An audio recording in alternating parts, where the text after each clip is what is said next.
وانا راح نركب هاي التكيه، هاي تكيه جامبو، راح نركبه شامي وتركي عراقي ابيض. اول شغله القص لازم يصير بمنشار يدوي مو بانزين. بالضبط صوت اخواني بهذا الشكل.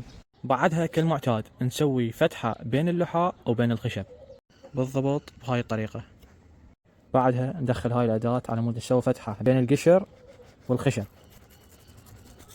نكررها ايش قد نريد نكرر على قدها. طبعا هنا صار عندنا شلخ بالقشر راح نسوي له عمليه.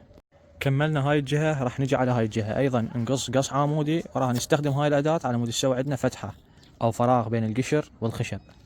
شوفوا اخواني هذا قلم التك الشامي، نجي نبريه من جهه واحده، نبريه بهاي الطريقه من هالجهه شويه ما هوايه. تشوفون هذا الاخضر، هذا الاخضر الفاتح هو هذا اللي يصير بيه الالتحام مو الخشب. نجيب القلم ونركبه بالمكان اللي نريده. هذا القلم الثاني ركبتهن كلهن واخر اثنين خليتهن تكي ابيض عراقي. هذلنا عندي غايه بيهن. هاي يسموها اصل، شلون النارنج نركب عليه برتقال، وهذلنا الطعم، هذلنا المفروض طعم ولكن مصطلح اكثر تطورا يسموهن جسر. ليش؟ لان يطعمون عليهن شغلات ثانيه. بعدها نجيب الجلد الاصلي مالتها اللي انشلخ ونركبه قاعده يقعد قعود. هسه استخدم شريط التطعيم هذا اخواني، اذا استخدمه كله ما يشتغل وياي لان متينه، فحستخدم طبقه بسيطه بس.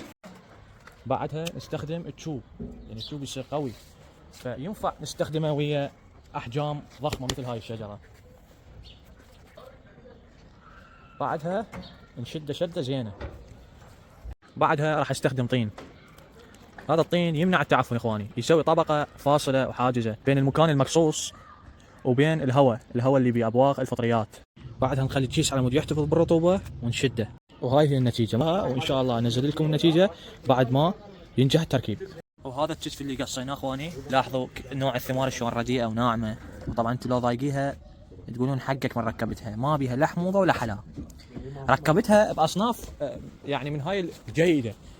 يعني هسه شوفوا هاي مركبها دودي، هاي هسه ركبتها قبل شويه ركبتها شامي، هذا كندي، اصناف جيده. يعني ما اعرف الاخ من معلق هذا التعليق قبل سنه، انا تعمدت انزل صوره تعليقك لان انت تقول الانسان ما بقى شيء ما خربه وحتى الاشجار وما اعرف. يعني شنو الحكي هذا اللي ما له داعي؟ ايش دا اشوف انت اقصقص اشجار واحرقهن لو ايش دا اسوي؟ شجره غير جيده عملاقه ركبتها باصناف جيده. اتمنى البعض مني يعلق يكون يعرف شلون يسولف شلون يحكي. تحياتي لكم جميعا، اخوكم علي الشيباني.